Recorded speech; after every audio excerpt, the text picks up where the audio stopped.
चलिए अगली खबर का रुख करेंगे, जहां छत्तीसगढ़ को दूसरी वंदे भारत मिल चुकी है, जो रायपुर से विशाखापट्टनम का सफर तय करेगी।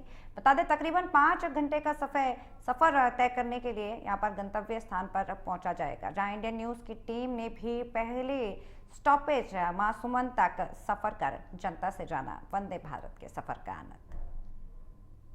विशाखापट्टनम का सफर शुरू हो चुका है और सबसे महत्वपूर्ण बात यह है कि वंदे भारत छत्तीसगढ़ में चलने वाली दूसरी वंदे भारत है, जिसका सफर शुरू हो गया है। तमाम लोग अपने गंतव्य की ओर बढ़ चुके हैं और वंदे भारत का जब जिक्र होता है तो एक अंदर क्यूरियोसिटी रहती है, कैसी ट्रेन है, कैसा होगा, कैसा सफर होगा। हम भी उन्हीं लोगों के साथ चल रहे हैं और ये समझने की कोशिश करेंगे रास्ते भर कि जो वंदे भारत है इसको ये कैसे एक्सेप्ट कर रहे हैं, क्योंकि ट्रेन का सफ़र आम आदमी का सफ़र कहा जाता है इस देश में। चाहे उत्तर भारत की जब बात होती है तो ट्रेनों की सबसे ज़्यादा ज़रूरत महसूस होती है। अब ये लोग यदि यहाँ से चले हैं तो ये कैसे समझेंगे, कैसे देखेंगे और इनकी कितनी उम्मीदें हैं इस ट्रेनों से।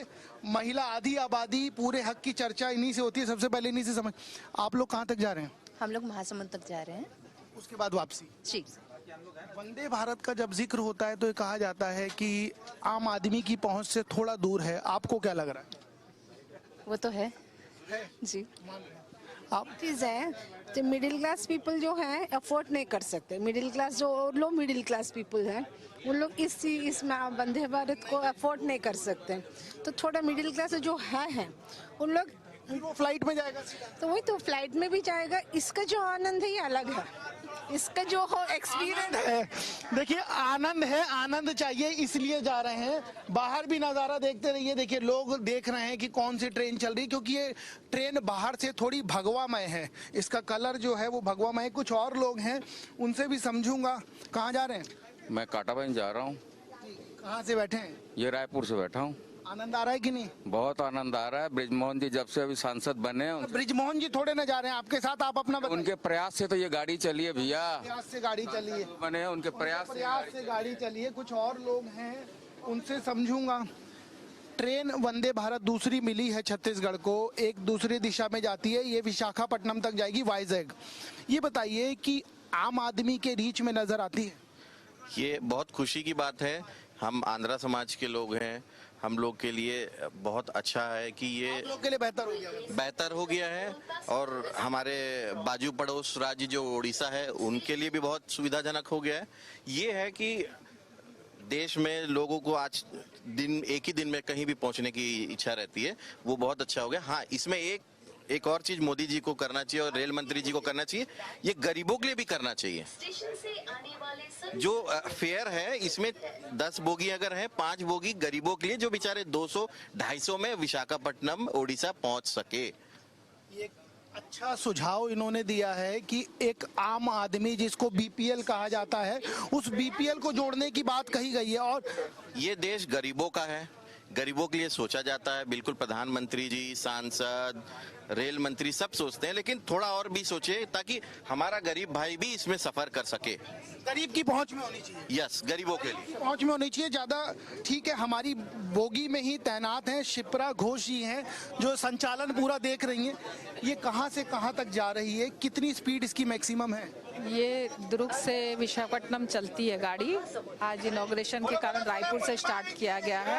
इसका 8 स्टॉपेज है और बहुत सुबह 5:45 से दुर्ग से छोड़ेगी और विशाखापट्टनम पहुंचेगी आपको 1:50 और वही गाड़ी रिटर्न आएगी 2:50 पर। तकरीबन कितना समय लगेगा? 5 घंटा लग रहा है। 5 घंटे के आसपास। इजी टू ट्रेनें रहती हैं वो कितनी देर में पहुंचती? 8-9 घंटा। मतलब हाफ टाइम हो गया है। 2 घंटा 3 घंटे का डिफरेंस है। 3 घंटे का डिफरेंस है। फेयर की यदि बात की जाए तो एक फ्लाइट फेयर का नहीं मालूम है। फेयर का भी नहीं, अभी डिसाइड नहीं हुआ है। नहीं बस सर, हमारे अधिकारी जो देंगे तब उसी हिसाब से काम करेंगे। फेयर डिसाइड होना। देखिए ये बच्चे देख लीजिए, ये बच्चे भी तैयार होके आए हैं। जरा ये लोग भी उसी परिधान में हैं, क्योंकि ये ट्रेन जिस दिशा में जा रही है उस परिधान को इन्होंने। कहाँ जा रहे हो?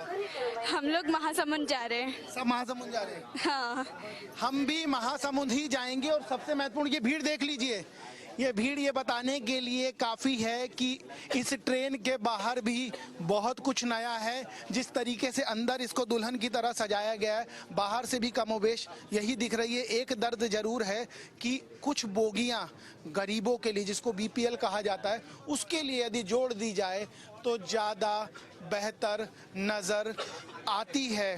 फेयर की चर्चा जरा कर लेता हूँ और समझ लेता हूँ, फेयर की चर्चा हो गई है कि अभी होनी बाकी है? देखिए, वंदे भारत का एक अलग फेयर स्ट्रक्चर है।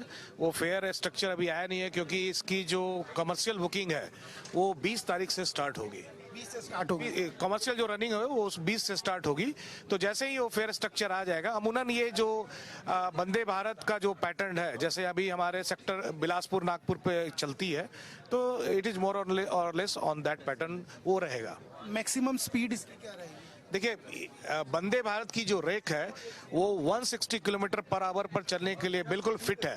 बट चूंकि आप जैसा जानते हैं कि हर सेक्शन की अपनी एक स्पीड होती है, तो दुर्ग और विशाखापट्टनम के बीच में ये ट्रेन कुछ सेक्शन में 110 और कुछ सेक्शन में 130 किलोमीटर की स्पीड पर चलेगी। इन दोनों के बीच में? जी हाँ। बहुत शुक्रिया। देखिए, स्पीड इसने पकड़ ली है। ये बाहर जो माला लगी है इससे पता लग जाएगा स्पीड बढ़ गई।